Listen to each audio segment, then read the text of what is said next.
No objections. Paparagaru, please. Hello all, welcome to TAJA Summer Camp 2020, and we're just starting the chess camp here. This is the first class for the chess camp, and I'd like to thank Vaitar Nasrika Kulupu and Advait Nair, who came forward, help all the excited kids here who wanted to learn the basics of chess so that they can get started. And if we see a lot of interest here from kids after these two classes, we're more than thinking about having more classes here for you guys, with support from Vaitarna and Advait and other people who wanted to help. So with that said, thanks again for all the people who are helping here. We have youth committee volunteers who are helping, and also Lata Garu, who is helping here with the coordination, and Suresh Garu, who came up with this idea of summer camp, and he driving through this. And with that said, let me hand this over to Suresh Garu here to take over and get started. Thank you, Paparagaru. Welcome all kids. I guess you guys are excited about learning the fundamentals of chess. Just to give you a heads up, these classes are designed to teach you about the fundamentals of the chess game. So you'll be learning what are the basic players on the chessboard, how do you play, what are the various moves, etc. I'll let Vaitarna and Advait introduce themselves for you guys, as they will be your instructors for the next 2 weeks in this session, in this chess camp. So let me hand it over to Vaitarna to introduce himself first, and then we'll go to Advait. Okay. Hi, can everybody hear me? You guys can? Okay, sounds good. So hi everybody, I'm Vaitu. Super excited and very glad to see all y'all's faces and all your chess tables and pieces. It makes me very happy. Chess is a very for me it's a good way to stress relieve or anything, learn. It's something new to learn. So there's a lot of things about chess that I like, and I started at y'all's age when I was your age. So I hope you guys enjoy it. My goal is to make this fun. My goal is to make this something that you guys do with your friends. My goal is also to make sure that you guys get really good at chess, because it is a very critical thinking, problem solving based game. So I'm excited, and I hope you guys have fun with me. Okay, thank you, Vaitu. I'm going to put Advait on the spotlight right now. Advait, can you go ahead and introduce yourself, please?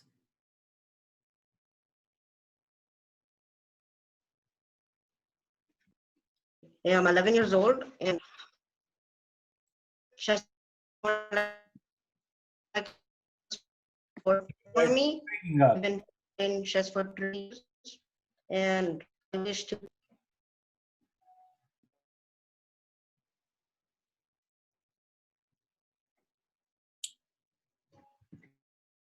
Advait, can you hear us?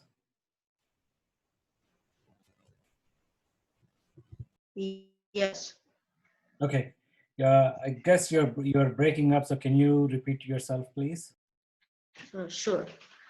My name is Advait Nair. I am 11 years old, and I wish to teach you guys. I've been playing for 3 years. Okay, cool.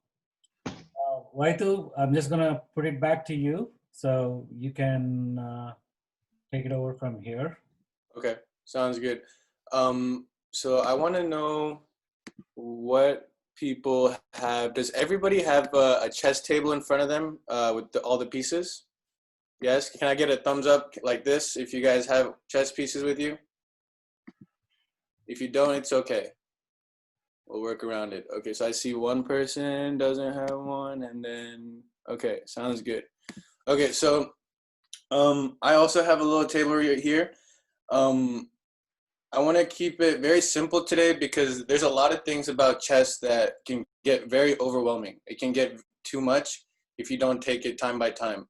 And I see a lot of young faces, so I want to make sure that this is fun for you guys. This is something that you guys want to do when you're just home bored, or like if you have some friend that comes over and you have a nice table at your house, be like, hey, you want to play a game of chess? And it can get competitive. It can be fun, and you can have a good time. So that's my goal. So I don't want to put too much information out today. Today will be simply fundamentals. We'll be talking about what each piece does, what each piece is capable of doing, and we'll get into theories and attacks and defenses later. But to start off with, Advait, did you want to start with talking about each individual piece, or how do you want to do it? Because I can Yeah, we can start off with each individual piece. Okay, you can go ahead. You can start with that. So I'm gonna share my screen and I'll show you how each piece works on chess.com live analysis. Can everybody see his screen? Give me a thumbs up if you can see his screen. Okay, so nobody is having any problems with the screen sharing. Okay, good.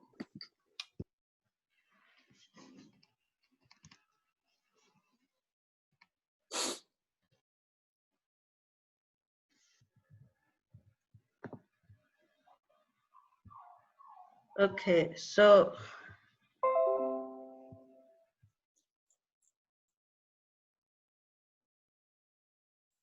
Advait, can you tell them about the chess.com, please? So that way kids can understand, and in the future they can go reference to that website.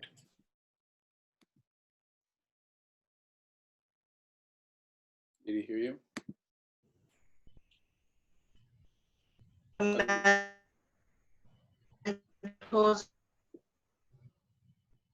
and Looks like Advait has some bandwidth issues. So. Yeah. Breaking up. Okay. Can everybody see the chessboard that's on the screen? Sweet. Good. So I'm gonna talk about the piece, and I want each individual person with the pieces in front of you. And if you don't have one, just look at the computer screen. But when I'm talking about a piece, I'm gonna hold it up. That way, you guys are familiar with all of it. So, right off the bat, sorry, I have a little one, but this is the pawn right here. So, if you could highlight a pawn on the screen. So the pawn, you have exactly 1, 2, 3, 4, 5, 6, 7, 8 of them, right? These are usually considered your weakest pieces, but they can also be very powerful. So don't ever underestimate these little tiny guys. Sometimes these can mean the difference between winning and losing, all right? So you have to have the same amount of respect for your pawn as you do for your queen or king, okay? That's the beauty of chess. Every piece has an important role to play. Okay, so that's the pawn. And if Advait, you want to talk about the next piece? The next piece is the knight. It is 3 points and it moves like an L shape. So the knight can come here. It can jump over pawns, bishops, kings, queens, etc.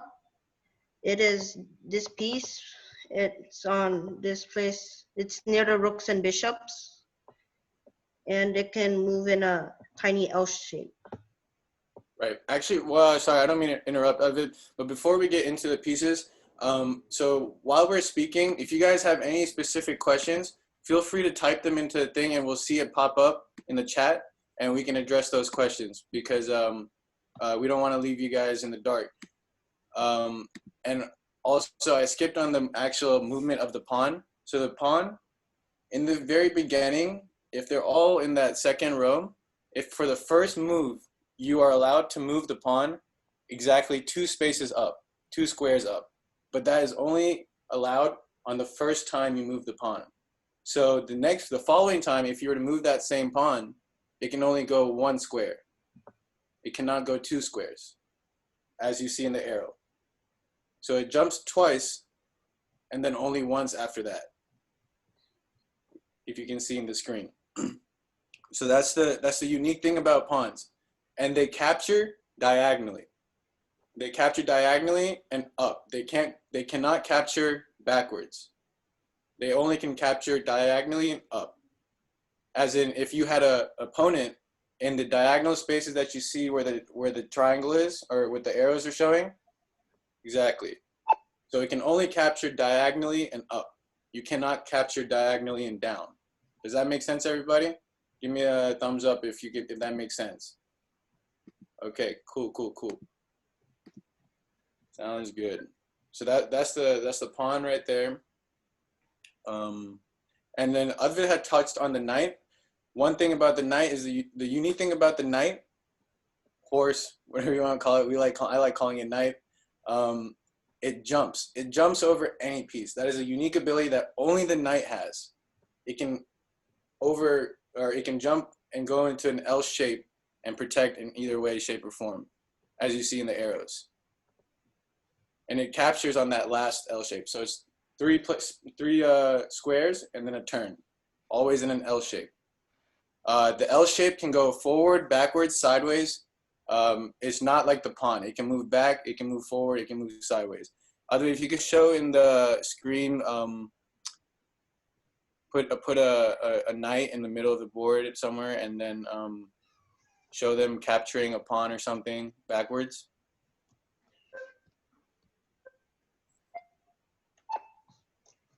So you see how it captured? It goes through 2 spaces up and then 1 space to the left. That L shape. And that L shape can be in any direction, as long as it's that L shape that the knight does. Does that make sense to everybody? Thumbs up. Okay, cool. Advait, you can go ahead and talk about the castle. So the next one is the bishop. It moves diagonally. It can not jump over pieces like the knight. It can move backwards and sideways.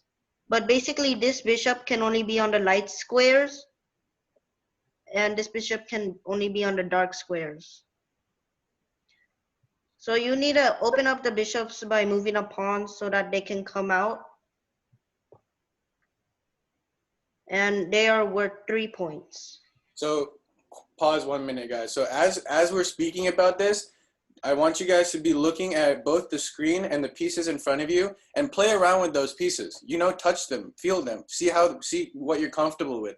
Because the board is not, it feels big. It feels like there's a lot of squares, but it's only 64 squares, okay? So play around with those pieces that are in front of you and play with the arrows that we're showing you and work and see how these pieces move, because that's how you get used to it. That's how you don't forget. So you can continue, sorry, Advait.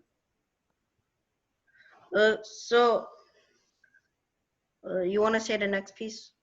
Yeah, I can talk about the rook. Okay, so far we've covered the pawn, the knight, and the bishop.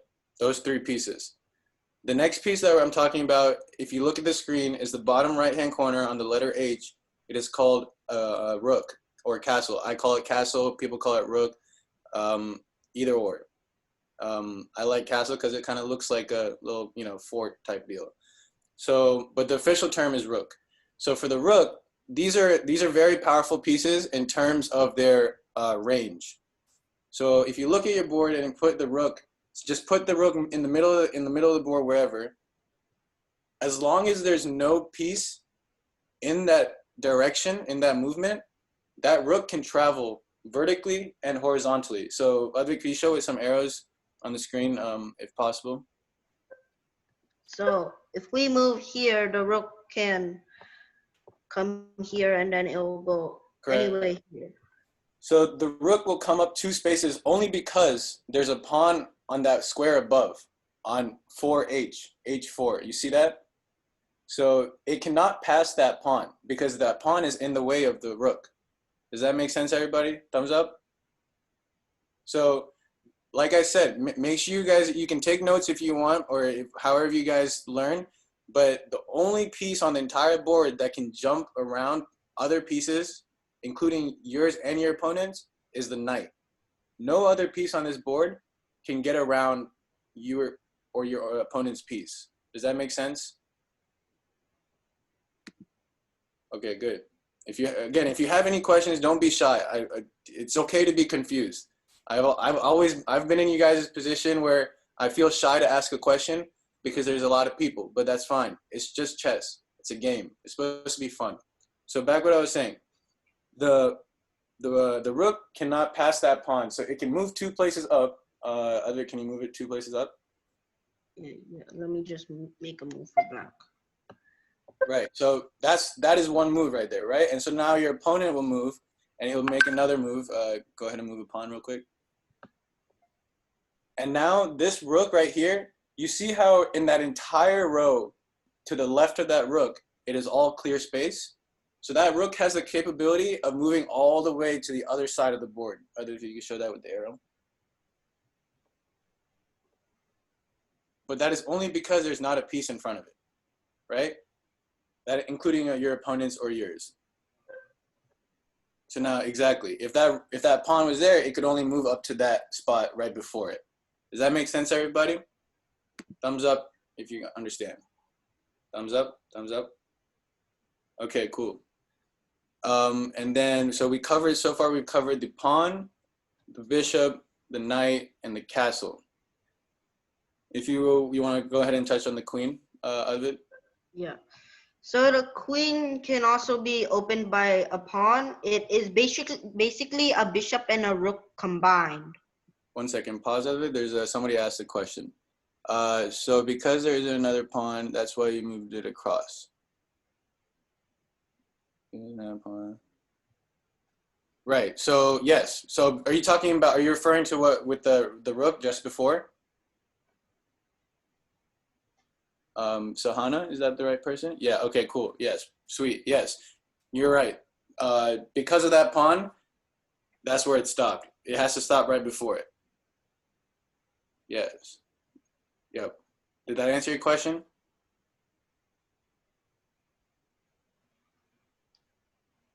Let me know if I answered your question. All right, cool. Sounds good. Thank you. I appreciate that. If you are confused even the slightest bit, do not hesitate to ask. Go ahead, Advait. Sorry about that. Yeah, so the queen can move like a bishop and a rook combined. So if, suppose black plays this, then if your queen comes here and black does this, you can move like a rook down, or you can move like a bishop diagonally.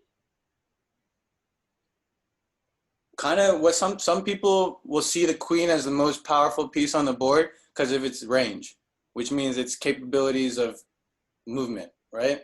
That is not always necessarily the truth, because sometimes in chess you can be too powerful, you can be too strong, and that's something that we'll touch on in the next session. It's called a stalemate.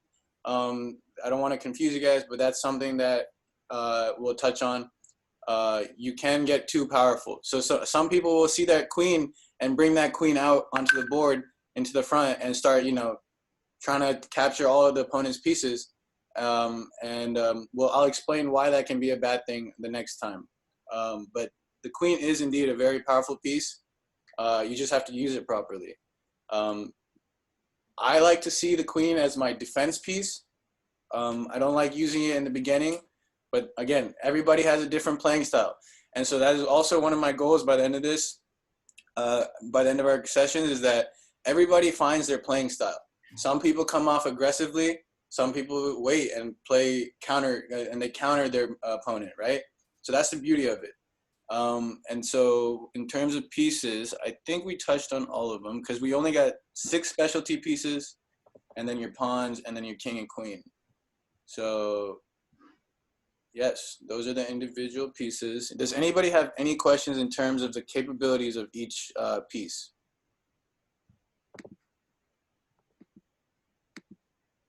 Okay then. Good.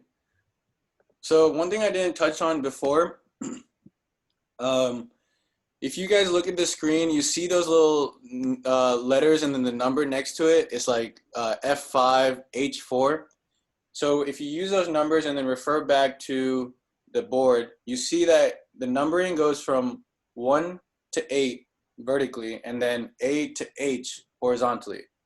So some people have the capabilities. I'm I'm not a very visual person, but there are individuals who can play chess just based off those numbers, which is a good skill to create when you get more involved.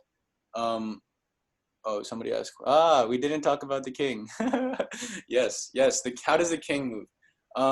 So the king is actually the most important piece, obviously, because if you get your king captured, you lose, right?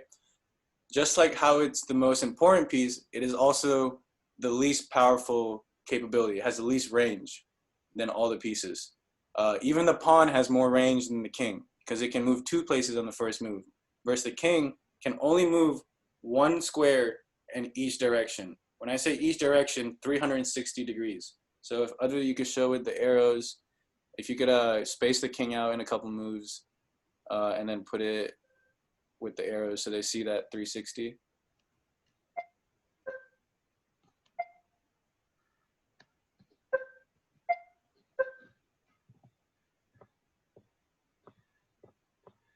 Put it 1 square up and then show them with the arrows.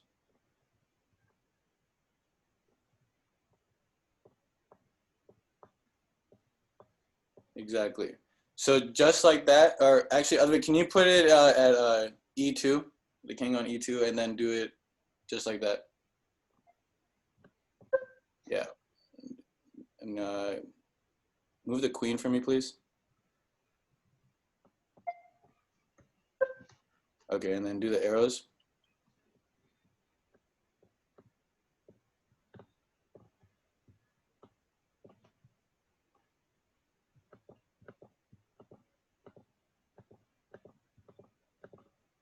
Right, so that is the range of the king. It is 360 degrees, only 1 square. I think it's the least powerful, but the most important, obviously, because you have to not get your king captured. And then one thing I wanted to touch on was also the fact that, should we talk about castle? The king costs 0 points. Yes. Is that a question or is that just a statement, Ashika? Statement. Statement. Okay, I like that. Yes, absolutely. And then Shrita and Shruti asked, do you need the thing that times how long you take to move your piece? Oh, the timer on the side. So that's something. Advait, do you want to touch on the time? How timing works? Yeah, so timing works basically there's increment and delay. Increment is basically after every move you gain some seconds or minutes. Delay is basically before every move you make, you have some delay in between that. So if we go to live chess, we see there's different times. This is 2-second increment because usually only the US uses delay in most tournaments, but increment is used worldwide. So for example, if you were to move here like this, you would have 3 minutes, 2 seconds because there's been 2 seconds added. Right. So, and for our purposes, timing will be something that we'll work on in another session when we start getting you guys to do trial games, practice games. But that's probably, I never started worrying about time till later because obviously you want to get comfortable with how you want to find your playing style. That's the most important thing. Finding your playing style is just as important as being good at chess because that's the thing. It's a problem solving, critical thinking, comparison based game. So it's not just, oh, I have more pieces on the board than you, so I'm going to win. Because once you start playing with time, then you have to adjust. Should I be playing aggressive? Should I be playing counter moves? You have to think. You have to think beyond just the moves, or you have to think beyond just the pieces on the table. Does that make sense to everybody? Any questions? Good. And I love seeing your guys' face. I love the interest in chess. So I just wanted to make that clear. Any questions? Do you need a thing that takes time? No, we already answered that. Okay, cool. Oh, and also, one thing I want you guys to do, so you guys don't forget, is while we're speaking on these pieces and their ranges, please, whether it's with pen or pencil, marker, crayon, I don't care. So you don't forget. What I used to do is I would have like a chess table on a piece of paper, each individual piece, draw their capabilities with the arrows like we did earlier on the shared screen, or just keep practicing. That's something I did because I like to see how many moves it takes for my chess pieces to get to his side.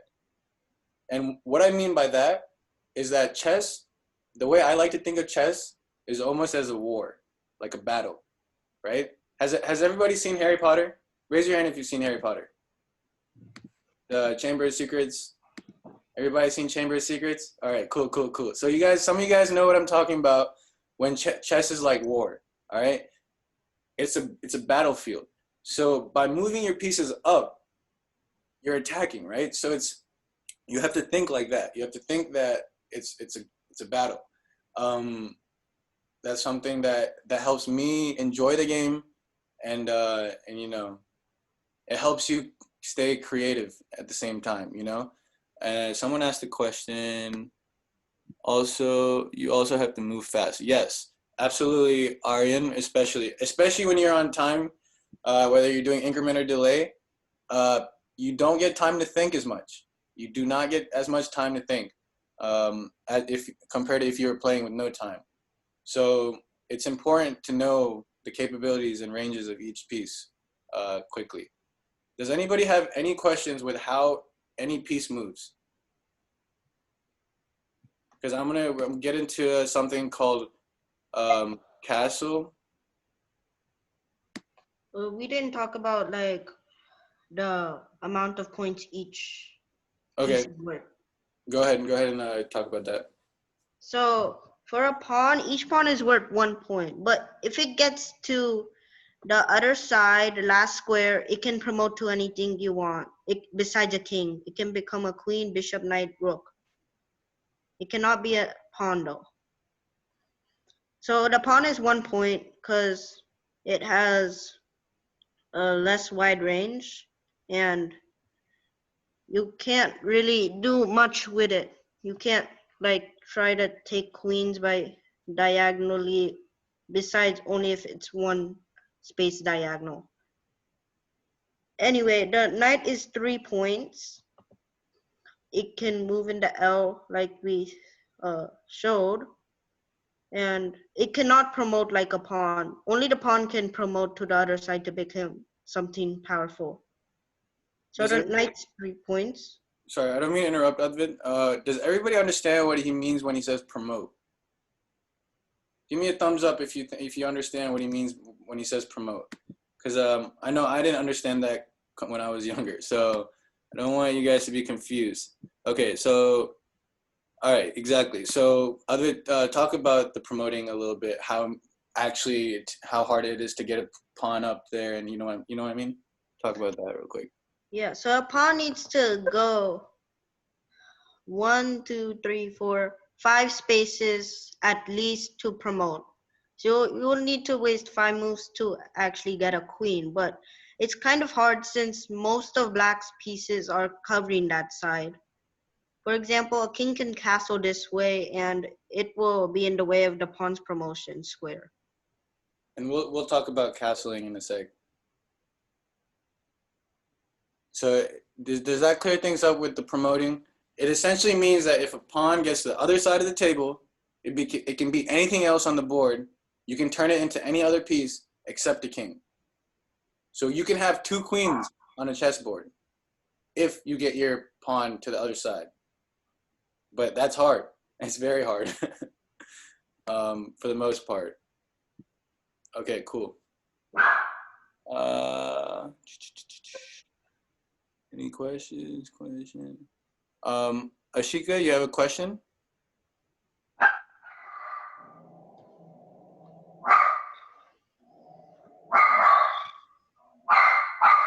Okay, sounds good. All right, and then so you're saying to get a promote, you have to go 5 spaces at least, like the pawn has to. Yes, but the pawn is the only piece that's allowed to do that. Just because your knight, rook, or bishop get to the other side doesn't mean that they can turn into another chess piece. It's only the pawn that has that capability. Yep, cool. Advait, should we start talking about castle? We didn't cover all the pieces yet. Okay, go ahead. The that's bishop's the rest, all right. Okay.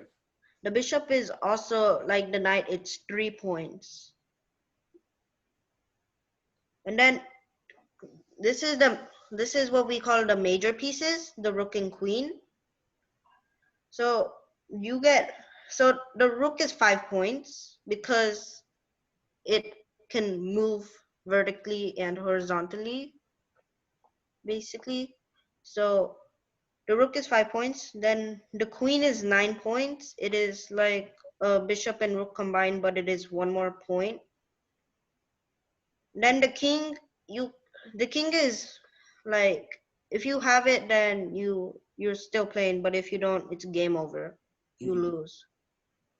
What is the ability of when the pawn promotes? Okay, so Shreya, when the ability of the pawn, you are allowed to change the pawn to any other piece. So once you get the pawn up to the last row of the opponent's side, row 8, if that pawn can get to row 8, it can turn into any one of the specialty pieces. Like it can either turn into a castle, or it can either turn into a rook, knight, bishop, or queen, but it cannot turn into a king. So you can have 2 of any piece except the king. Does that make sense, Shreya? Okay, good. Sounds good. Go ahead, Adlid. But that was the last piece. Okay. Let's touch on castling. I think that we could talk about that. Is anybody confused on anything we've touched so far?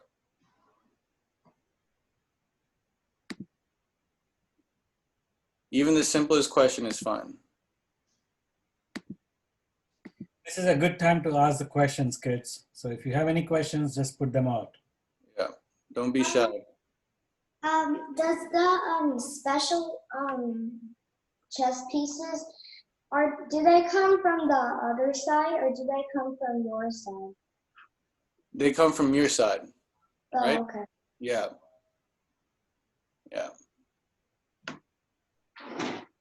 Go ahead.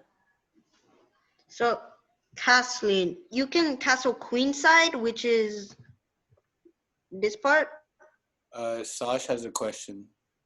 What's your question, Sash?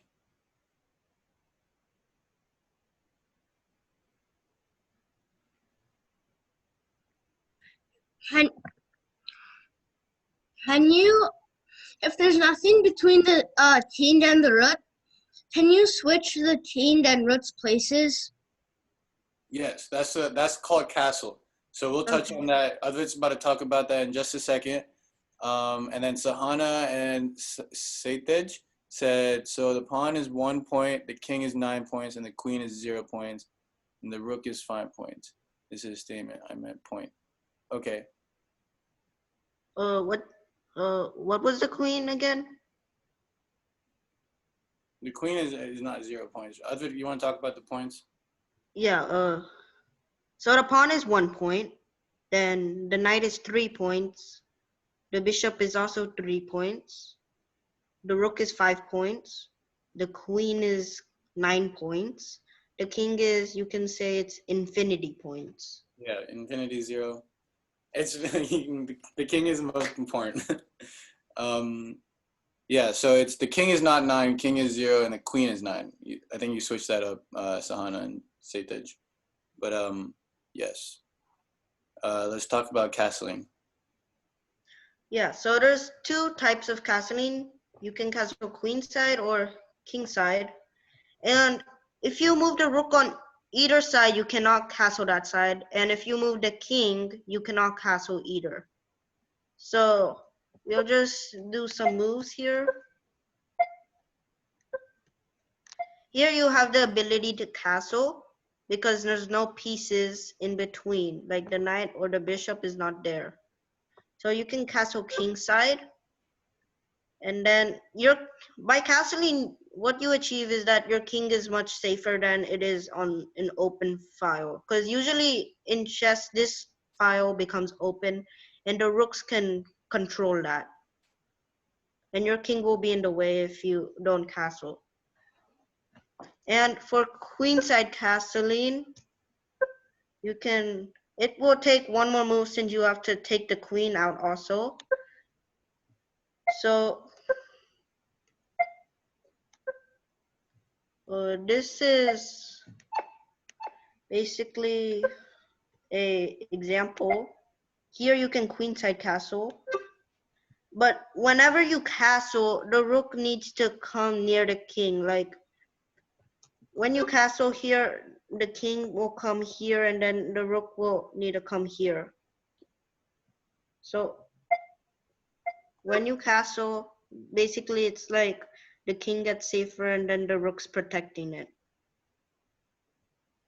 So depending on the situation, a queenside castle versus a kingside castle, they could have different implications because you have different pieces protecting your king at that point. So you have to think about that, which ties back to what I was saying about that critical thinking. You have to take into consideration which pieces you want protecting your king. And that's essentially castling, to keep it simple. Does anybody have any questions? Castling can be kind of a confusing concept. We'll definitely practice that more and we'll touch on it again. One thing we should talk about is the check, checkmate, and stalemate. Yes. So the point of the game is to capture the king, which is considered check. And during check, that opponent has an opportunity to move the king out of that check and avoid losing. However, come towards checkmate, checkmate is essentially you lost, or it is you losing. It's not essentially, it is you losing. That means that there's nothing you can do to move that king into a safe square. No matter what happens, that king will either be moving into another check or is already in a check. So if there's a way you could show that on the screen, let's do a check real quick. So here, let's suppose white just played this move. Here, black can do a check by putting the queen here, like this. It's check. And there's three ways to, there's three ways to counter a check. You can defend by blocking it, or you can capture the piece doing a check, or you need to move the king. So those are the three ways you can counter a check. And then, so make sure you guys if you need to take notes, you need to take notes, that's fine. But don't forget about the concepts. There's three ways to do this, and then you can only castle when you have this happening. So it's important to know that, because if you can't castle in certain situations, and you can't move certain pieces, especially during times when you're in check. One thing's important, like if you're gonna castle, you can't castle in check. You must block it or move the king. And if you move the king, you can't castle. Right. It's important to keep note of those what's the word? Of those rules, because you can easily checkmate someone. You can checkmate someone in literally like 3 moves. 2 moves. 2 moves. There's the quickest checkmate is 2 moves. So it's important to know the capabilities of when you can castle, when you can't castle, when you can move your king, when you can't move your king. So that's where practice comes in, and we'll get to that once everybody's comfortable enough with all the pieces and moves. So let's talk about. So we did checkmate. You already kind of touched on that. Does anybody have any questions on check and checkmate? I think Aryan Katragada has a question. Let me see. You put it in the chat. So you can only castle 1 time. Yes, that's correct. Once you move once you move the rook or the king, you cannot castle. On that side, if you move the rook on one side, you can't castle that side. Right, correct. But you can castle. So say I move the rook in h1, and say I move the rook in h1. So I can't do a kingside castle if I've already moved the rook in h1. However, if my queen, knight, and bishop are out of the way, and I haven't moved my rook that's in a1, I can castle. I can do a queenside castle.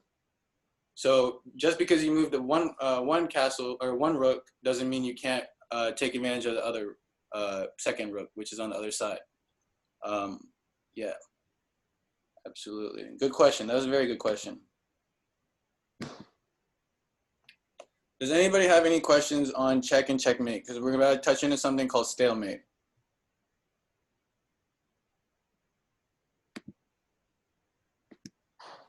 Sounds good. If you want to go into talking about stalemate, if you could show it on the board. I need to go to lead chess for this because I can't clear all the pieces. Okay.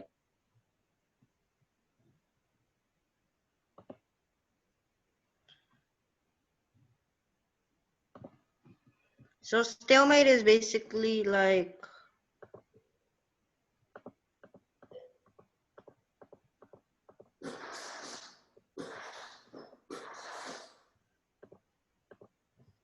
So while he's doing this, I want to talk about what stalemate is.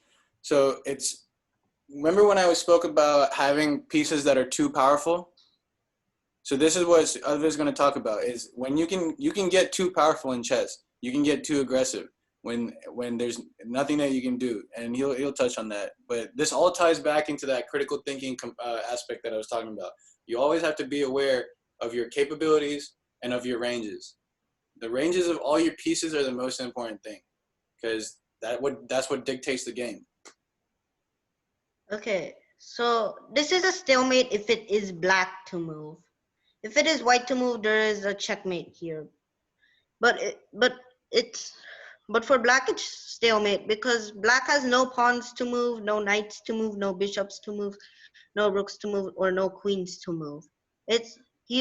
Black only has a king, and that king can't move anywhere. See, if it goes here, there's queen can take here. If black can never get close to the king because it must be one square away from the king at all times. And it can't come here because the queen's controlling it. It can't come here because the queen's controlling it. So this is a stalemate. See, if we play with the computer here. Yeah, if it's white to move, this is checkmate. If it's black to move, or one thing I would touch on is what you mean by white to move and black to move, because I see some confusing phases. Like say, like when it's the white turn versus black turn. Does that make sense to everybody when it says white? When he says white to move and black to move, give me a thumbs up if that makes sense to everybody. Because depending on that, you could either be in A, stalemate, or B, checkmate. So it's whose turn it is kind of important. Okay. So stalemate. Did we miss any other fundamentals? Does anybody have any questions? No questions. So everybody's a professional at chess. Actually, Aishika has a question. Oh, why can't the kings be together?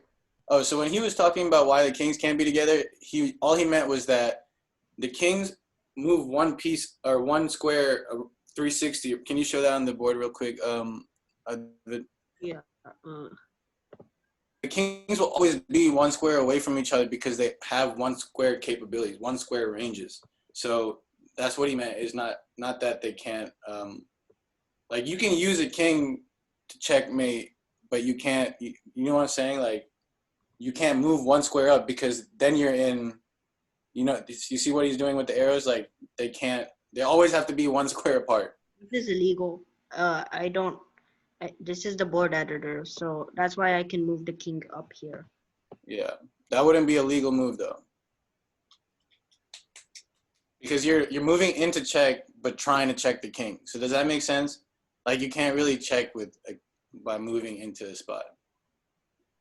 Does that make sense, Ashika? And Sash said, "I need help with the stalemate." So yeah, did we answer the stalemate question already, or are you still confused about stalemate? I'm still confused about stalemate. Okay, Advait, could you set it up again? We'll talk about it one more time. So if you look at the board, you see how he has his queen in 6D, right? And then he has his king in 6F, right? So the 6F the king's capability is that one square all around him, right? Yes. So the king cannot move. Other, if you could show me the arrow, the king can capture, the white king can capture, and this in the exactly. So if this is black to move, he can't move anywhere without moving into check or checkmate, or he can't move into check. Does that make sense? That's what stalemate means, because it's black. So it's black's turn, but he can't do anything. He or she can't do anything, which is the stale part of it. If there was a pawn here, this is not stalemate. Because black can just move this pawn. Then white will get the ability to win. Yeah. I mean, the black will still lose, but it is not stalemate. Yeah. Absolutely. So did that answer your question about stalemate?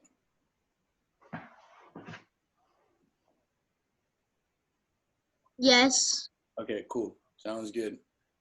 Let me double check the agenda, see if we covered everything in terms of fundamentals. If anybody has any questions, let me know. I'm just gonna look at my. We did check, checkmate, stalemate, castle, special pawns. Okay. We're gonna teach the other mates next class, right? Yeah, we're gonna do all the tactics and stuff next class, because I don't want to. So I know this might seem a little boring while we're telling you guys the moves and their capabilities and their ranges and the simple parts of it. But the thing is, in order to understand the tactics, you have to really understand the ranges of these pieces. So play with these pieces when you're at home. Get a couple trial runs. Practice with your mom, dad, brother, sister, whoever it is. You can play on your phone. You can play online. But hopefully, with today's class, you guys understood the capabilities of these pieces and what they can do. Or that's what capabilities mean. But that was the goal for today. So we're not gonna get into like any tactics, because that can get kind of overwhelming because there's a lot of them. And I really hope to teach all you guys the tactics, because that's how you win, and that's how you practice, and that's how you get better. So, yeah, absolutely. Definitely play around with the ranges.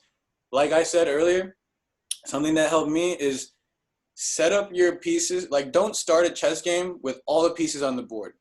Pick some random pieces that you want to play with. So if you like playing with a knight, put a knight on there and put a couple opponent pieces, and play around with just 4 or 5 pieces on the board. It doesn't have to be the whole set.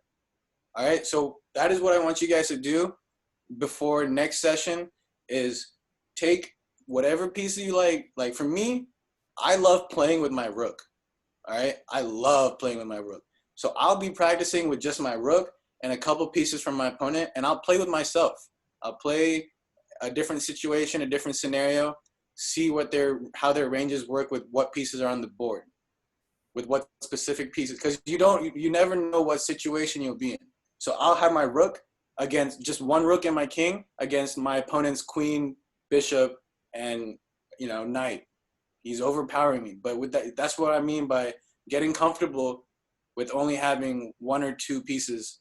So play around with those ranges, practice, because once you get the hang of that, then we can get into working together with certain pieces and doing certain sequences that you could get in checkmate.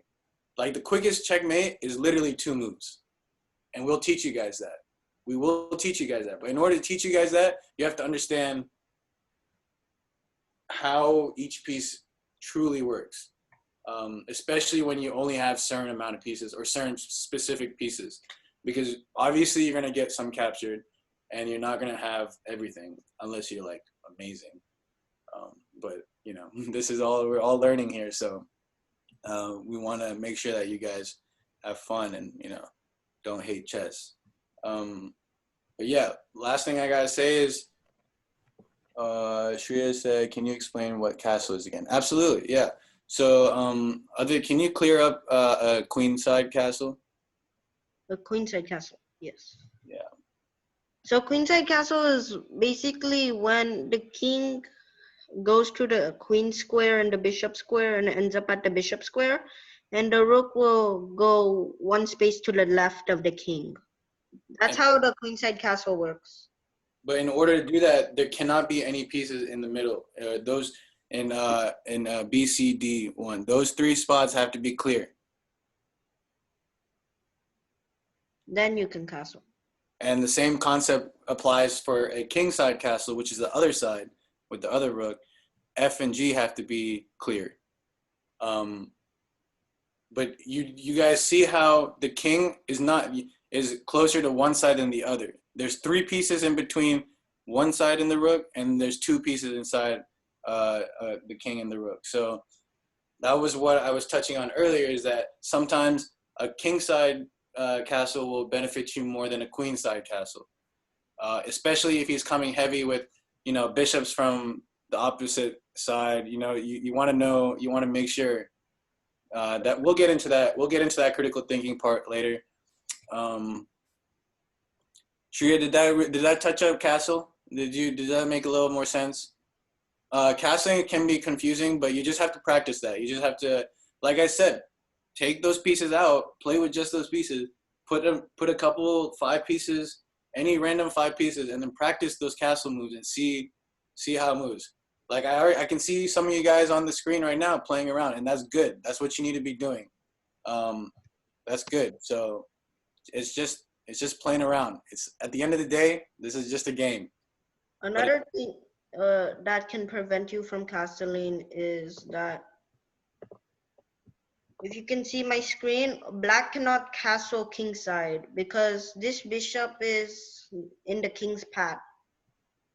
So he would be castling into a check, which is not a legal move. You can't move into a check. But for example, if this bishop was here instead, then you can castle because it's not obstructing the king's path.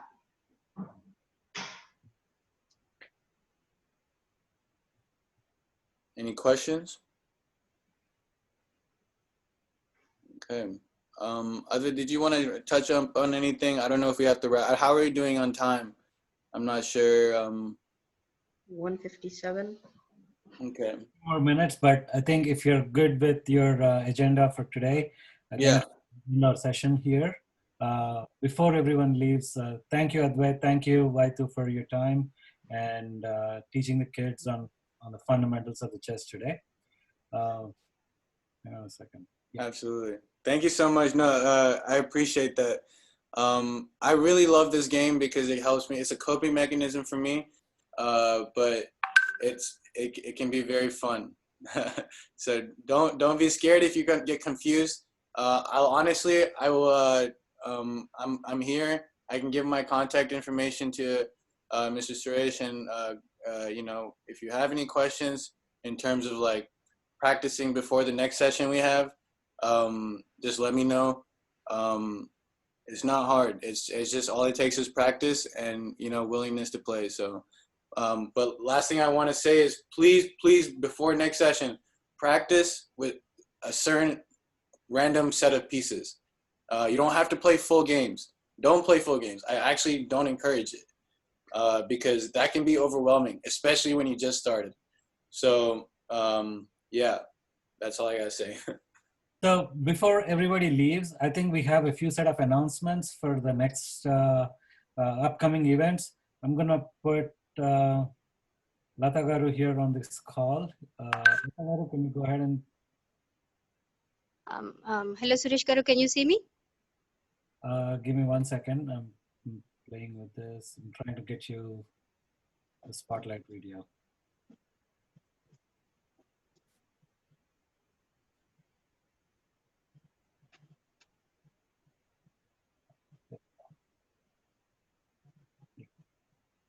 Yeah, go ahead, Lata. Thank you, Suresh Garu, for coming up with this summer camp idea. Thank you, all the parents and all the kids. I hope all the kids have enjoyed it thoroughly and learned something new out of these classes. And thank you, youth volunteers who have come forward to help with this event. And thank you, Advait and Vaiti, for teaching kids all these valuable skills. So as upcoming events, we have safe return to school event today as well, in which we are going to have some experts give their opinion as to what options we have in our community to safely return to school, or whether to not, what other online options we have. And next Saturday we have TAJA musical night on August 8th. Please do watch out for the flyer on that as well. And we do have the chess class next Sunday, same time again. And August 21st, we have Make My Own Ganesha camp. It's a camp in which all the kids get to make their own little Ganesha for the Ganesh Chaturthi that is coming on August 22nd. So please do watch out for the flyer for that also. And last but not least, parents, thank you all for renewing the membership for TAJA for 20 year, for this 2020 and 2021. For the parents who have not gotten a chance to renew the membership, please do so. As you all know, TAJA, we depend on your membership fees to run all these events. Yeah, with that, I will end it. Thank you all.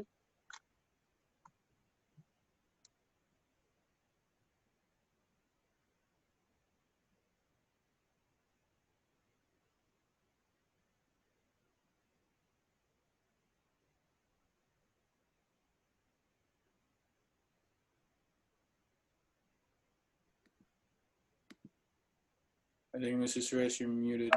Sorry, I was muted. All right, guys, that's it for today. We will get back to you guys on next Sunday again at the same time. And we'll see you at the other events as well. Thanks. Have a good Bye, day. everyone. Okay, thank you.